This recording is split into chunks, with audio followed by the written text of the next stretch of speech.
Welcome to another Think Your Way to an Epic Life podcast. And today I am really honored to get to bring two, not just one wonderful person to the table. And you're going to get to meet some folks from an organization called Wings. They started it, I think maybe together, but we're going to get those details as we go into. And Wings is a wonderful, wonderful program. And we're hoping that it will inspire you. So let me hit the introductions. Dawn and hello. Thank you for coming to our podcast today. We're thrilled to be here. And Wings for Life International is the full name in case anybody wanted to know. Wings for Life International. If you Google Wings, you might get an airline. But Wings for Life International. Yeah. Okay. So how did Wings become? How did it start? I started Wings. My first husband was an airline captain. And one day I got a call and he had been arrested. And overnight, and I worked for the airlines too, a different airline. But overnight I became penniless. I had 4 little boys at home. He ended up signing a plea agreement, conspiracy to import drugs, ended up with a 15-year prison sentence in a federal prison here in right at the Texas-New Mexico border. And I basically became a leper. I had a $3.5 million IRS lien. Been a member of a church for 12 years. No one called us. Our neighbors wouldn't come over. The kids had no one to play with. I couldn't be the Cub Scout leader at the private school anymore. Of course, there was no more private school anyway. And I ended up writing a book. It's called Family Arrested: How to Survive the Incarceration of a Loved One. And so I started Wings. Actually, it was Wings Ministry. And then a lot of people didn't want to talk to us because we were a ministry. So in 2014, we changed the name to Wings for Life International, trying to give people wings to fly for the rest of their life. And we are international. So we're in our 27th year. So that's how it started. 27 years. 27 years. Yep. Oh my gosh. I know. That's what I say too. Oh my gosh. Well, you said an awful lot there to unpack. And the part that hit me probably the hardest of everything that you said was that you were a member of a church for 12 years and you were ostracized. Oh, totally.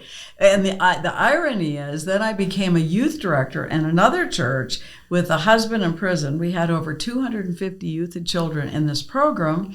And my husband was 6 years into the prison sentence. The warden called him in and said, "You're coming home." He called me the day of a staff meeting. I ran in and said, "My husband's coming home from prison." And the new pastor, not the man who had hired me, but the new pastor in front of the whole staff said, "Well, then I can no longer be your pastor." Oh, yeah. Yeah. So I know how it feels to be totally ostracized, to be that leper, to not be welcomed, and to be penniless. I avoided homelessness. I don't know how. God provided. And so through all of that, and then the book, Family Arrested: How to Survive that Incarceration, that's why I started Wings, because 1 out of 3 Americans today have a criminal record. Think of that. 1 out of 3. Seriously. We're 3 of us here, and none of us do. Seriously, 1 out of 3 in America have a criminal record. Wow. I didn't, but no one would hire me. And so I realized that I had to help people. And then I got to know Don, because he worked with our Children, Youth, and Family Department. And so, Don, you share your involvement with Wings. Yeah, anything, and just describe the trauma of being a family member of someone in prison. Imagine being a person in prison and the traumas they've gone through. But I wanted to do something about it. So part of my vision in terms of a life was to do something at some point to help people. And I met a group of people, doctors, lawyers, teachers, who were part of an organization called the International Center for Integrative Studies, world organization that was trying to fix the world in many ways in the 60s. And they were young professionals like me, and so I was still in college. But I had an opportunity that was a miracle. I had a sociology teacher. I just took an elective course in sociology, and toward the end of the term, she said, "What are you doing this summer, Don?" And I said, "I don't know, probably playing in the band." She said, "How would you like to work in a group home with young people?" And I said, "In a what?" A group home. I had no idea what this was. I filled out an application, and in a week, I was hired to work for 3 months in a group home called the Ottilie Home for Children. Very emotionally disturbed youth. Changed my life. I came out of there I almost have tears in my eyes, saying, this is what I've got to do. I've got to help kids, got to do something with kids. Then I met these people, and they were trying to solve world problems, but we were living in the 60s. And we were talking about teen pregnancy, about runaway homeless youth. We were talking about young people with all kinds of problems. As a matter of fact, no different than right now. The exact same constellation, which is mind-blowing when you think about that. Oh my God, I'm working with young people for 52 years, and the issues are exactly the same, sometimes worse. And I discovered that most of the young people I was working with had family members in prison at one point, still passed, whatever. And I heard about Wings, and I said, they're having a program every week, dinner, life skills, wonderful energy. I went and checked it out, and I started bringing young people to Wings. And there are stories we can tell you about that as we proceed, but that's how I got involved as a volunteer, then a board member, now chairman of the board, but still a volunteer, and loving every minute of it. And even though I still have my other job, I feel I bring more hope and possibilities to the world through the volunteer work. So when I retire, if I ever do, from the full-time job, I am not leaving Wings. So that's a quick trajectory, how I got from where I was to where I am. Wow. So, Anne, when Don started coming and bringing people, what did you think of him? Oh, well, of course, a kindred spirit. Here he was, because he saw the vision right away. And then he started bringing in the youth, and then sometimes their families and their children. And then we've got an incredible story about William, this one young man who Don had been working with, and got him into school and cameras, and now he was a tagger, a graffiti guy. Yeah. Who kept getting arrested and getting put on probation, and then blowing it and going back to the. And he finally said, "Just put me in the facility for a year. I got to do something." But he didn't know where he was going. So he was lost, totally lost. When he came out, he needed housing. We helped him with that, supportive housing. And one day walking down the street, he was taking pictures with his cell phone. I said, "What are you doing?" He said, "See that graffiti? Let me tell you about that guy. Let me tell you about that one." He knew everyone. I want to write a book about graffiti in Albuquerque. Got him into photography school. And then, of course, the issue came up about his father, which I didn't even know a lot about. So Don called me one day. We were doing a family day over in Santa Rosa. And so Don said, I've got this young man, William, that I'm working with, and I think his father is over in Santa Rosa. He hasn't seen his father in, at that point, 10 years. And he doesn't even know if he hasn't heard from his father, has no connection with his father, but can you find out about this? So I called the chaplain over there, and thank heaven I had a good relationship with her, and come to find out this father was one of the worst inmates there. And they generally only let the very best inmates with the best records come to a family day. Well, he had committed murder, but now he had just been very, very angry and just not a good inmate. I mean, breaking all the rules and, just constantly in trouble. And I said, well, this young man was in the juvenile system. Could we bring him over and connect with the father? Well, they went through all the hoops, and yes, he was allowed to come. So I was there, and as close as we are. And so William was in the front row, and inmates had come into the second row. And maybe just to say, we're talking about being several hours spending in a prison with families where the typical visit is on a black and white video camera for 5 minutes. So this is transformative. We are bringing families to spend a half a day, 3-4 hours with inmates. Okay. So now we've got some of William and his family and other family members in the front row and some inmates. So before we were officially starting, I said, well, turn around, introduce yourself to each other, and say something you're looking forward to today. So William was right there. The father was facing him. So William turned around, and this man looked in William's eyes, and he said, and I was right there, and he said, you look like you have the eyes of my son, William. And William said, I'm William. They didn't even recognize each other. Well, imagine, he had been a very young boy. Wow. They had no connection at all. Well, anyway, they spent the next couple hours together. It was the most amazing thing to watch. Don and I were there, and of course all the volunteers, and we had this family day. We sing together, we dramatize You could scripture. hug. And now they're wearing these crazy cut up old sheets and costumes, and they're laughing, and we're watching all of this. Then they did crafts and activities, and then we eat together as a family. I mean, it was the most beautiful thing.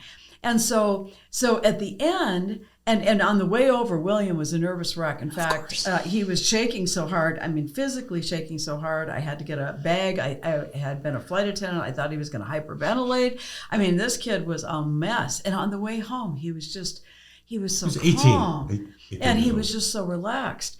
So anyway, so what happened out of that, the next year, of course, we had a family day. Well, now William's brother was starting to get in trouble. So William, on the way back in the first year in the car, well, I need to work on my brother because he's starting to tag and he's starting to hang out with the gangs. So anyway, we brought the brother back the next year. William had helped him to graduate from high school and helped him get a job. Now the next year, the father, who was one of the worst inmates, was now the chaplain's helper. Wow. And now he was talking about getting out. I only have so many years left. I mean, like decades, but well, when I get out and then I could see you. And now we had given life to all of these families. And William then, of course, trying to stay away from the culture here and the environment. And at that point, he has told us since that everybody he went to prison with, they either were murdered or are in an adult prison. He's the only one that's out. Which is how I felt as a young person. Everybody I knew was either murdered or in prison. Just that I wasn't, Yeah. and he was, of course. But that's the environment of these kids. Yeah. And so he ended up going up to Portland, and he has stayed out. He is doing well, Right. and now He he's... joined Rocky Mountain Youth Corps for the summer. We got him a job. He learned survival skills, camping. He had a sleeping bag and a backpack. He woke up one day and he said, Don, I'm getting out of Albuquerque. I can't, these people are looking for me. They're still trying to get me back involved. And I think I want to go to Portland. I think there's something there. And he packed up his bags, got on a bus, pitched a tent in Portland outside of a building that was being renovated by a doctor who said, who are you and what are you doing here? Told him the story, gave him a job. For 2 years, he worked with him to renovate the building while he continued developing his career as a photographer. He also travels with a caravan through Black Lives Matter. They do a lot of work to help people with food and who are hungry on the streets. And he did a little video for our website to tell us about his gratitude and his life and how it's changed. And we stay in touch with him. He'll probably be visiting again this year. After COVID, he said he would like to come back and see us, but he has to do it anonymously. Right. Sneak into town. Yeah, to stay away from the bad environment. So, I mean, that's just one example. I mean, I've done work in 20 states. I've been to every prison in Kenya. I've been to prisons all over Liberia. In fact, I just talked to Raymond on the way over here in Liberia. The crime is really up in Liberia, and he's talking about some programming that he's doing there. And hopefully we'll be back in the prisons doing our family days. But then, of course, during COVID, we've been able to do Zoom, and that's been a miracle because now we've had attendees from all 50 states. Oh, come on. Oh, yeah. Yeah, many foreign countries. We do live Facebook. We're on YouTube now. Of course, And we have never had inmates any of from this. several prisons. Oh, yes, from the in our prisons Zooms. joining us. And Monday night was our first live in person in 2.5 years. We had the deputy cabinet secretary and the reentry director there to see physically what we do. And they saw that. We had 86 people there on Monday night. And we're starting again. But now the beauty of it is that we not only have the live activities, and in fact I've gotten several emails from people that joined us by Zoom and said it was so much fun to watch all the people because you could see the interaction and all the things that were going on. But now we've got live Facebook, Zoom, and then YouTube, of course. So we now have probably about 160 tape programs that not only can we use, and when people do community service, they come into our office and we say, okay, you got to meet a judge? Okay, watch the judge. Probation, parole, watch that. Money problems, watch this. Budgeting, how to buy a parenting, car, whatever. finding a place to live. You name it. Whatever the issue is, we've got these taped talks, and every week we're adding to that. And now we've got prisons in Ohio because of the 2-hour time change.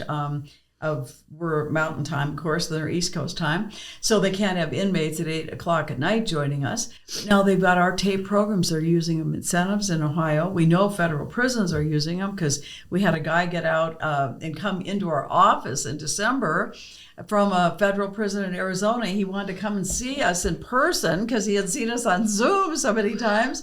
Who knew? Wow. Yeah. So we don't there know. are kind of two or three pieces to this. The family, the people who are coming back from prison, we call returning citizens. The families of those people who have been in prison, who are maybe part of a homecoming, maybe they're not, but the family members returning. And that's very scary and very, kind of shaky. And then the third part are young people who we're trying to prevent. And the statistic Ann can tell you about. Well, we about know nationally now they're saying at least children of prisoners are 3 times more likely. It has been in print that at least 72% of children of prisoners are going to prison. And I've heard on national calls, at least they're estimating 83% of children of prisoners are going to prison. Now I have 4 boys. That means Can you look at this and say that? yes, I certainly will, because these figures are staggering. Let me share some of them. 1 out of 2, so 1, 2, and me, I'm it, have an immediate family member in prison or jail.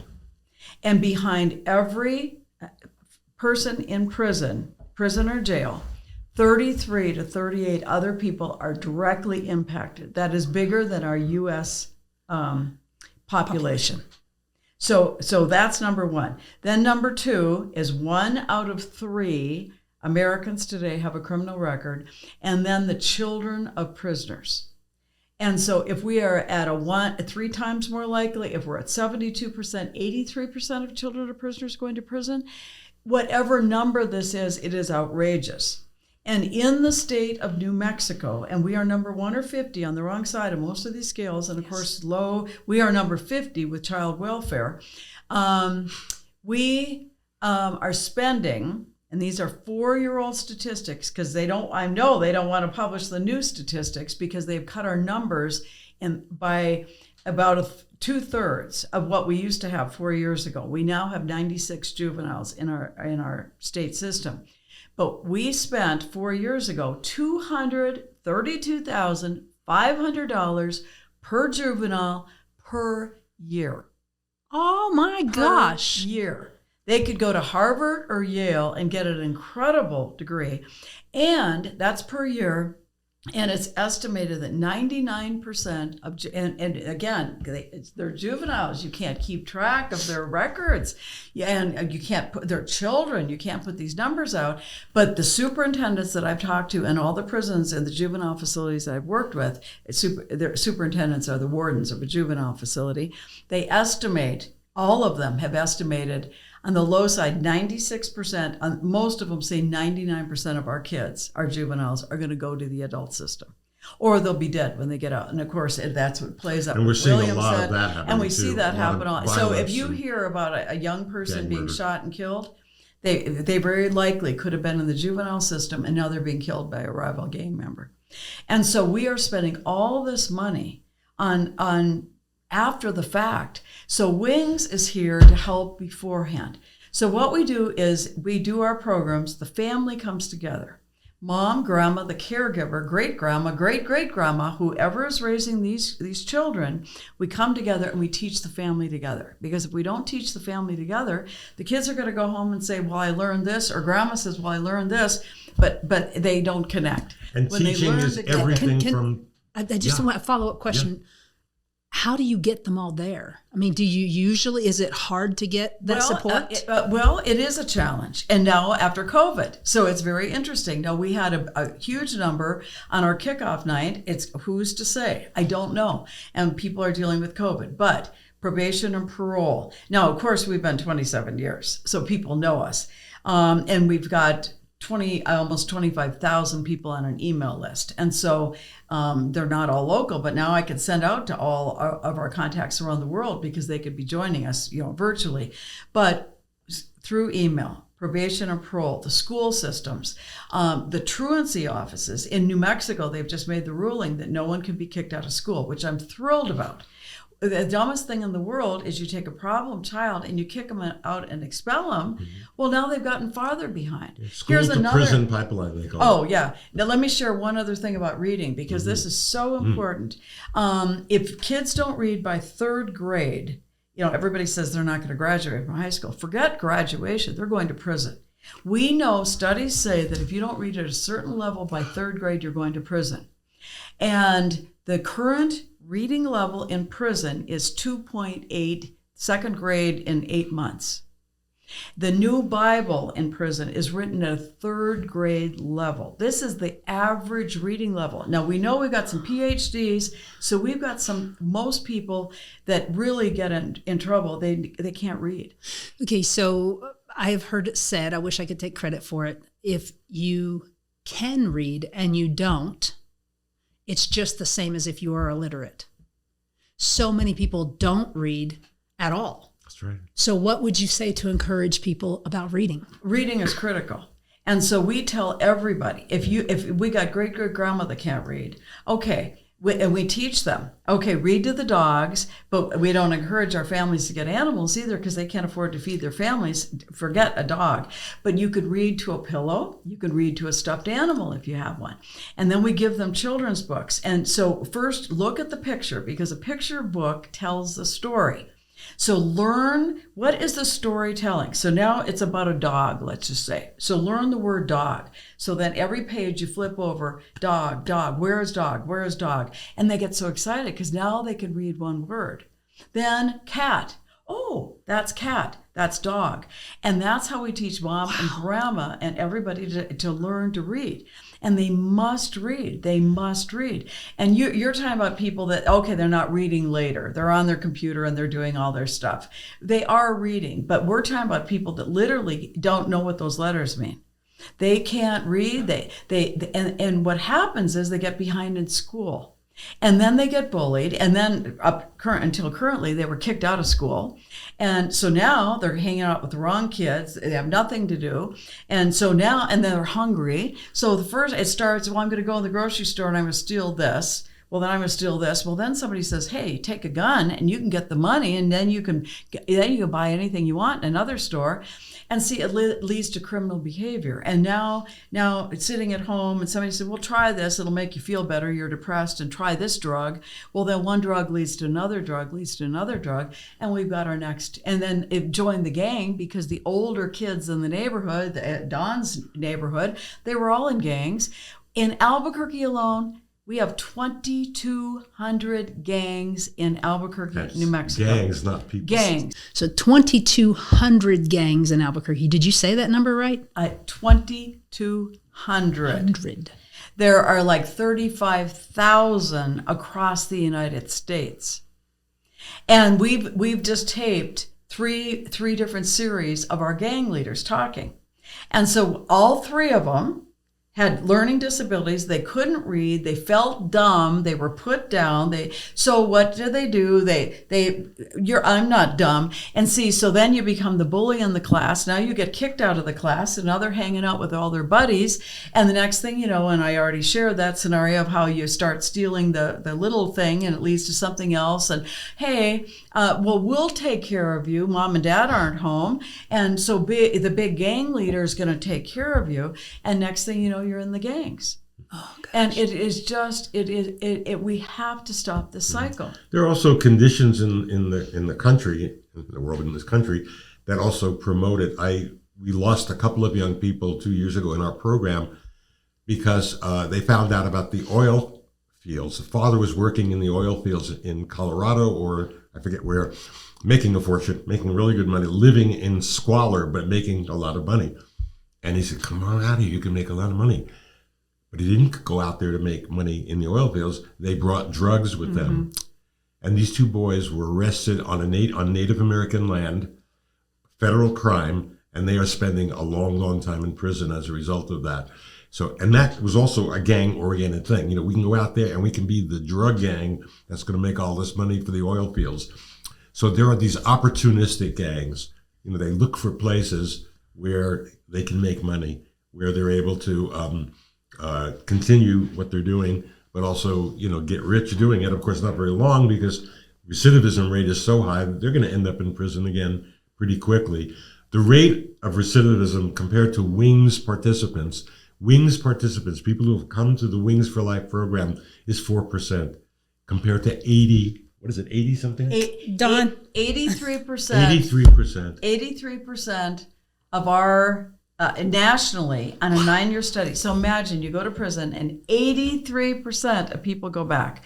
In our program, we have a 4% recidivism rate for 14 years. Way to go, you two. Yeah. Okay, so this is your program. Yeah. And you are affecting not people just in New Mexico, but all over the country. So let me tell you the hope. The world. Yeah, the world. But let me tell you the hope. Please. We use something called, and if you go to our website, and I've got just it on hold this it little up. red sheet of paper. Just hold it here. up without, so that. There you go. There you go. But you can go to our website and Search Institute. Go to searchinstitute.org. And they developed 35 years ago what they call the 40 developmental assets. And I used to work for an international youth ministry program. They came to us and said, do youth programs build these assets? They had 40. We tested thousands of kids in about 50 different denominations all over the United States. We found out a good church program builds 30 to 33 of these assets. So I learned about these assets. So when I started doing Wings, I said, well, these have to be the fundamental building blocks. They're not religious per se, but yes, they are all religious, but family support. But that's not religious, but we could go to the Bible and a million ways of teaching how do we build family support. Positive family communication, other caring adults, a caring neighborhood or a caring place or a caring school. A good example would be what we're doing here today is an asset. We are caring adults sharing what we're doing with other people to reach other caring adults. So everything we do is part of that conceptual model. It's more than a conceptual, it's a way of being. It's about the assets are for the individual, the family, the community, society. They are what keeps us thriving, alive, and having a good life, okay? Without them, you can't do it. It's not possible. So everything we do is tied to that. The activities are not random. The videos are not random. The topics are not, somebody came in and let me teach this. It has to be connected to something that's going to be beneficial to the life of that person and their world. And why? Let me share a little bit more about this. Search Institute has tested almost 7 million mid and high school kids in public schools across the United States. This is an initiative in the schools, basically. And they have found out that no community in America, including Albuquerque, do the kids have more than 20 of these assets. And statistically, and they have all the studies, that you have to have 30 or more to cut at-risk behaviors. So automatically that just says, okay, all of America, including Albuquerque, our kids are at risk. But are we going to say, oh no, they're at risk and there's nothing we can do? Of course there's something we can do. So we're going to teach them these things. So every week we teach them these things. 20 are external, 20 are internal. So we are constantly modeling and demonstrating, and we're not harping away now, this is family support, but what are we doing? We're eating together. We are talking. We're sharing around a dinner table. We are giving people the opportunity to talk and feel like, hey, I have value, my self-esteem, that I'm in a caring place. I'm in a safe place. I'm teaching you something that's going to give you a positive view of the future. So all of these things are all tied in a way that we model and do, but we just don't sit around now we're on asset achievement motivation here and engagement and planning and decision making. We are teaching people and modeling how to do it. So that's how we do it. It's pretty amazing. So, Don, you said that what you're doing here today, doing this podcast, is very intentional. That's right. What do you want people that are watching this, who are you looking for? What do you need? Okay. Well, I think one is very obvious to me, which is there are so many people, young, old, elderly, who are feeling useless. They want to do something. I was thinking about the elder population. People, I'm 78, but there are people 65 and above. Wait. What? You're 78? Yeah. Yes, And you have two this jobs? youngster here is Well, 70. and people are always saying, why haven't you retired, Don? And I never really had an answer. And then one day I did a talk at a conference about Cesar Chavez. Actually, it's a story which I love to tell. And a social worker came up to me and she said, I just started working 6 months ago and I'm about to quit. And you gave me hope. And I said, and you gave me something. And she said, what? I said, you gave me the answer to the question of why I'm still doing this. Yeah. Because if I can bring hope. So there are people like me who are, their children are growing up, so maybe they're in jail, maybe they're not, but they're alone. They have so much wisdom from their life. They want to give something. There are people who retire, but we know that if you retire and you don't have a have to focus, refire. you're dead in 2 years. If you don't refire, Absolutely. Yeah. You got to refire. So what we want people to know is there are places that, like Wings, and Wings is still an available place. We never have enough volunteers or interns. Is come and do something. Find the strength that you have, something that you can teach, something you can give. Our videos are done by guest speakers who aren't always professionals. They're people who have learned how to live in a certain way, and they want to share that with other people. Share the knowledge, the wisdom, character, building character, ethics. If you're a person who wants to contribute to our society, to our city, if you love working with families or young people, or you just feel a connection, we want you to know that there's a place that you can actualize those longings. Okay, so I can almost hear someone watching this saying, I was a mom, I was a grandmom, That's right. I never worked. What could I possibly have to offer you? I always say, if you could eat and you could talk, you are the best volunteer that we've got. Because what did she do at home? She nurtured, she loved. We need to nurture and love people around our tables because they haven't experienced that. We have people that have never eaten at a dinner table, never, in their families. They've come to Wings for the first time to eat at a dinner table. And let me tell you something really exciting. Our New Mexico legislature this year gave us what's called junior funding. We're going to start 8 programs around New Mexico. So if you are in New Mexico and you want a program, contact us. 8 communities, and we want this to expand not only to 8 communities, but now we're learning the model.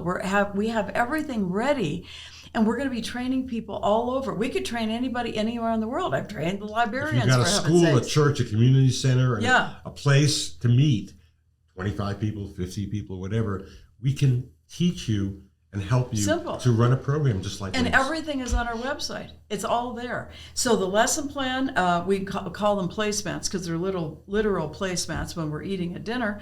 We've got ways to build the asset of that topic of what we're talking about. We've got discussion questions. We got manners and life skills that are on a placemat. We have other handouts. That's all on our website. All the videos are there. This is something that can be shared around the world. And we talk about universal problems. These are not unique to Albuquerque or New Mexico or the United States. That's why Raymond in Africa can use these things, because we are talking about parenting. We're talking about money. We're talking about jobs. We're talking about quality of Health. life. Yes. And so all of these things, we all want the best life that we can have, and that's what we do. So there's hope for all of this. There is There is hope. There is So rather than talk about at-risk youth, we're going to say we're working with at-hope youth. Yes. I love that. Yeah. I love that. And giving hope not only to the children, but to their great grandmas, because they have never had that in their lives either. They haven't had these developmental assets. And when I talk about a great grandma, let me explain this. A 15-year-old mom, a 30-year-old grandma, 45 great grandma, 60-year-old great great, 75 great great great. Now, I am not quite as old as Don, but close. And I just had I've got 3-month-old twin grandchildren. I could almost be a great great great. Wow. And if I had children that had 12 and 12 and 12 and 12, I would be a great. And so we have way too many of these families that we had these young moms that didn't grow up in a healthy family. And see, our mission is transforming lives to break that generational cycle of incarceration. And we have to teach it because they don't know. They're going to parent and they're going to grow up the way they grew up. And they're going to model the very same behaviors that they were taught in their home. And if they were taught that you're a rotten no good and you're not going to amount to anything and we're not eating tonight because you've been a bad boy, that's what they're going to do to their children. Right. And we have to teach a different way. And that's what we're doing. And that's where the Wings for Life comes in. We're giving them wings to fly for the rest of their life. I've also been blessed with the opportunity to help a family in the East Mountains, a grandmother and a grandfather who have 5 grandchildren with an addicted mother who lives in Arizona who is unbelievable, has never been able to shape up. And they've adopted those children. They're caring for that children. Good for them. Also a family in the South Valley, a great grandmother whose 2 boys and a girl lost their mother to drug addiction. She died of an overdose. A grandmother took over. She got killed in a car accident, unfortunately. Great-grandmother moved to Albuquerque, rented a little house, and is now adopted and is taking care of those boys. I'm kind of like a big brother with them. And some of the programs that we offer have really helped them. We've built a ramp for their mom, grandma, great-grandma who needs a wheelchair, stuff like that. So we're seeing this, and we're realizing that also COVID, there's been so much loss. People have lost family members. They've lost friends. They're alone. Here's a chance to rebuild with connections with other people, make new friends, have a sense of community. You don't have to come in with a resume or an expertise. You have to come in with something in your heart that wants to just be available. That's it. So it's really, really the first step is always the hardest. It is. So how do you get there? Because I guarantee you, people are listening to this and they're like, man, I could maybe do 4 hours a week or something. Come and have dinner. They could start coming having dinner with us. Sit at a table with us. And come. You don't want to cook at home tonight? Bring your husband, bring the kids. It's a whole family event. Come and have dinner with us. Let me share something else that's going on because this is very exciting. We all not only got that junior funding, we got $1,222,000 more than we even asked for from our New Mexico legislators this year. I know, and we are going to have a building. In that building, and we've already got returning citizens that are trained to do our Wings Works project. We have a volunteer who gave us her 37-year Southwest craft business. She has been in up to 250 stores across the Southwest with her clay and ceramic, angels and little Taos Pueblo styles and little Kiva candle things, darling little things. You go to Old Town Santa Fe, you're going to find them. And we are teaching, they are learning, and they are now making all of this stuff. We'll be a wholesaler. We've got a website where we are going to, if you're a mom and pop at home, or you're a pop, and you're doing handiwork at home, and you're trying to sell it at flea markets, or going to a craft fair at the school, or trying to set up on Facebook, we have a website. We're going to have places for independent artists to be able to put their stuff on our website. We'll have a bigger expanse because of our outreach across the country. Who doesn't want to help people that are trying to get their lives back on track? So I think we're going to have a good audience for buying our product. But in that building, we're also going to have the Ramp Project. The New Mexico Ramp Project is another nonprofit. They teach carpentry skills. So people coming out of prison, they need to learn how to build. And people want to learn carpentry skills. Hey, come and learn. We've got a guy that rebuilds bikes for us, and he does wheelchairs and walkers and all kinds of things. So could you use donations? We need donations, and we need volunteers to come and help with that. Then we're going to have our Wings Works and the clay, and then somebody gave us picture framing, $12,000 worth of picture framing equipment. We need to train people. How are you going to frame the beautiful artwork that's getting painted by somebody. We've got paints, we've got yarn, we've got sewing machines. We've got anything anybody can dream up. We're going to put in this building. We're going to have a GED lab. We're going to have education programs. We want to have it be a free space for nonprofits to meet. Who knows who might be able to come to this building. And so this is going to be our big, huge building that is going to house all these things. And it's going to be a place where people are welcomed, are received. We need volunteers. But if you've got a gift that you want to share, or you just want to learn how to pack the clay stuff so it doesn't break and stand side by side with somebody, perfect. And there's a miracle here. Yeah. I mean, for me, I helped to create a place that is exactly what Anna's describing for here. We're not replicating the door here because we're a family program. It's very different. But everything we're doing can be done. And the door just celebrated, that's the Youth Center in New York, 50-year anniversary. Wow, way to go. So we're working on that. Yes, and we are. And so I won't be around to see 50 years I of this probably one. won't either, but certainly a building. Who are you bringing up? So we are training so many people. We're training leaders in the 8 communities. We are training people anywhere and everywhere. If you want to volunteer with us, we need volunteers that are going to help. We need volunteers that are going to maybe help build ramps, help do clay. Maybe you're an artist. Maybe you're retired. Maybe you have a family member, but you've been afraid to tell anybody about that family member because no one walks around, hey, my husband's in prison. You hide that. You don't tell a soul. And so if you are looking for a place, call us. Our website is Wings Fly, but don't spell it F-L-Y. It's F-L-I. We are flying, but wingsfli.org. And you could contact us. You could call us. Phone number 505-291-6412. That's 291-6412. A couple of hours a week lowers the recidivism rate for the people you're working with. Somebody who is a returning citizen at Wings that you are there to be with and help, you have just changed that person's life. A young person who could be headed toward a lifestyle, a prison lifestyle, a criminal lifestyle, 2 or 3 hours a week is going to lower that risk. It really will. Yep. It matters. It matters. It matters. Yeah. And you'll feel it. You'll see it. You'll know it. It's not abstract. Did I do anything good? Was it worthwhile? You'll see it. You'll experience it. Also, the environment of Wings, the program itself is such a sense of community. It's peaceful. It's friendly. It's loving. It's caring. It's built on ethics, built on character. It's not like there are programs where people go and there's violence and fights and difficulty. I've been there 10 years. I haven't even seen a fight. Ever. Oh, no. People are kind. Kindness is everything. It truly is. It really is, they say. Yeah. Right? What you model comes back, and that's what we do. We model the very best behaviors, and it's an expectation, so we live up to the expectation. They want to please you. Yeah.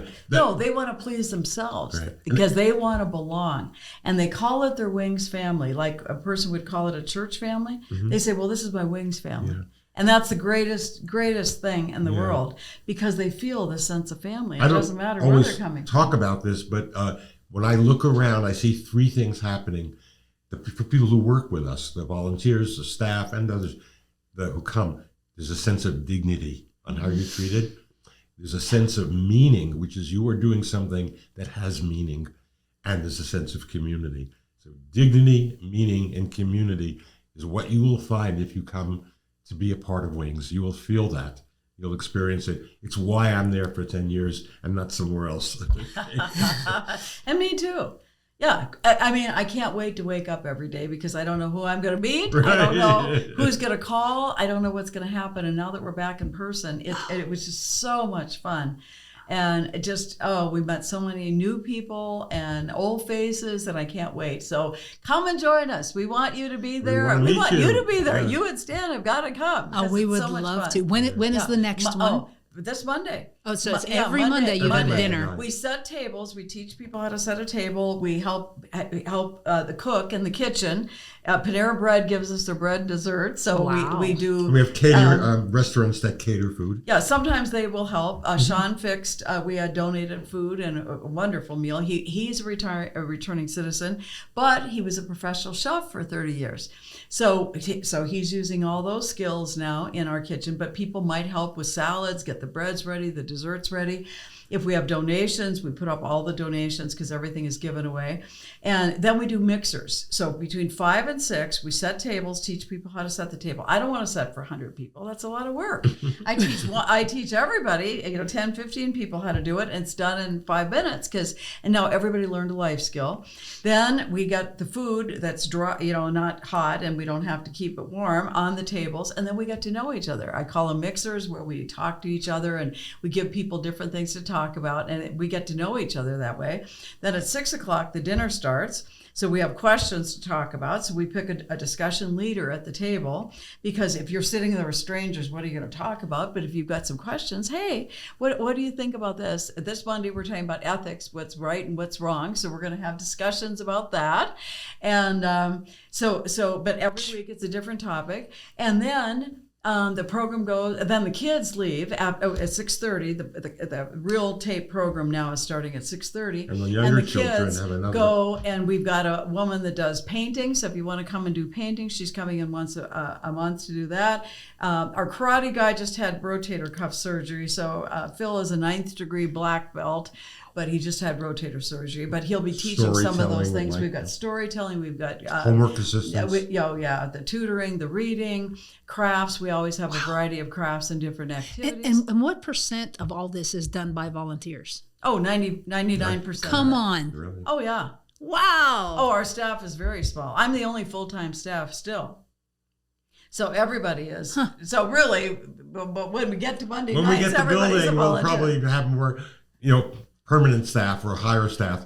But yeah, volunteers really do it. And interns. These are social work or counseling people in graduate school who are getting credit and learning. Yeah, New Mexico Highlands social work students. They put in 60 hours a week with us.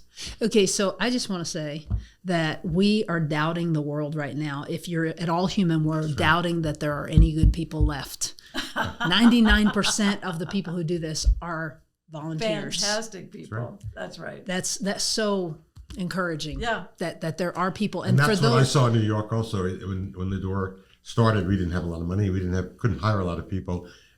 80-90% were volunteers. We're talking about doctors, lawyers, teachers, social workers. Oh, and those are our volunteers too. Yeah, sure. Every discipline that you could think of, professional people and people who are just like, family people who just want to give something and they want to be part of something that that gives them hope and also gives them a chance to be useful in some way and doing something meaningful.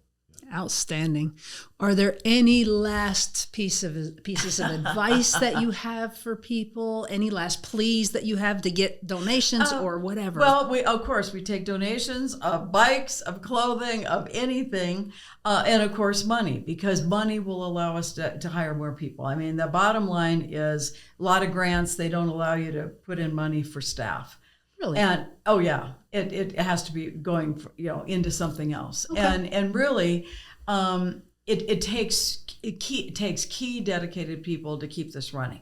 That's why I'm so thankful with our legislature and the junior funding, because we will hire 4 staff people for every community. We will hire a director, a data person. The data is critical. We have to know who was there, what were their ethnicities, what were their ages. And then, of course, keeping track of their comments and their surveys, because all of that, have we helped you? So we've got all of that. So we've got a data person. Then we've got a kitchen coordinator, because we didn't have that when I first started. I baked cookies, but that was their dinner. And I realized, oh my gosh, so throw in some carrots and celery. And well, that wasn't enough either. So, hey, we better have dinner. So now we have a dinner coordinator, and we built into that budget for them money, for a little bit of money to help buy the food. And then we need a children's coordinator. And of course, you always have to have 2 or really 3 adults with the children. You can never have 2 people or 1 person alone. Ever Sure. with a child. Sure. And so we have to provide that safe arena. But the beauty is that we got that funding to get that started. And so, but we're going to need volunteers everywhere. As an example, our head tech guy does the technology. He is the top technical man for the state of New Mexico Department of Health. Wow. And he leaves his job in Santa Fe and drives down to come and help us now on Monday nights. Wow. There's Yeah. a videoing, and just kind of like what I you're mean, doing here. talk about, could we pay him? Of course not. I mean, my gosh, he probably makes twice what I make. But he's volunteering his time. So we get all these very gifted people. And you don't have to be gifted with all those skills either. You could eat and you could talk. I just heard from one of our 94-year-old volunteers. She can't wait to come back. She said, Ann, I know you always tell me I can talk and I can eat. And I can't drive. I said, I'll pick you up. So yeah, there's a place for everybody and a place for you to use your gifts, the elder gifts that Don was talking about. Your young people that don't feel they are valued anywhere, my gosh, come to Wings. We got school students that come and help us. If you're watching this program and you work in a program, whether it's maybe substance abuse treatment or childcare or something like that, and you have young people, for example, or participants who would benefit from the program, bring them. Yes. Load up a van and come and spend the night. That's what Don did at first. That's what I did, yeah. And we're free. I forgot to That's say right. that through Everything the is whole free. thing. Everything is free. There's no bureaucracy. Part There's of the problem with minimal so many paperwork. other nonprofits is they get a grant. Oh, I could see you. Sure. Oh, you're my best friend. Oh, the money ran out. It's June 30th. Can't see you July 1. It wasn't renewed. And you're kicked out the door. How does that make you feel? Right. Here is somebody that you thought you were the best friend and you were bearing the soul, and all your problems. And now, I'm sorry, can't see you. Nope, somebody else has to come in because that funding was gone. We would never do that to anybody. Everything is free. And the quote that I always think of when I think of Ann is somebody says, well, we're so sorry, but we don't know if we can fund this. And Ann's comment is, we're doing it anyway. I love it. I love it. And if you call Wings, you will get some on the... Most of the time it's Ann answering the phone. I don't know how you do it, but this is a place where you don't have to leave messages. You get somebody live, always there to talk to you. And this is a miracle because in my world, that doesn't happen. Mine either. All right. Well, I can't thank you both enough for what you do, for the service that you provide to not just our community, but to the whole world. Thank you. Please keep up the good work. And guys, please call them up. Donate an old bike that you have laying around that you're not using anymore, right? I mean, let's just hook these people up. We're going to put their information below. So please don't hesitate to give them a call. Thanks again. And what you've done today is really what volunteers do. They open the door for us, and you've opened the door. Thank you. Absolutely. Thank you It's so been an much. honor, really. I'm very proud of both of you. Thank you. Thank you. Happy to be here. Thank you.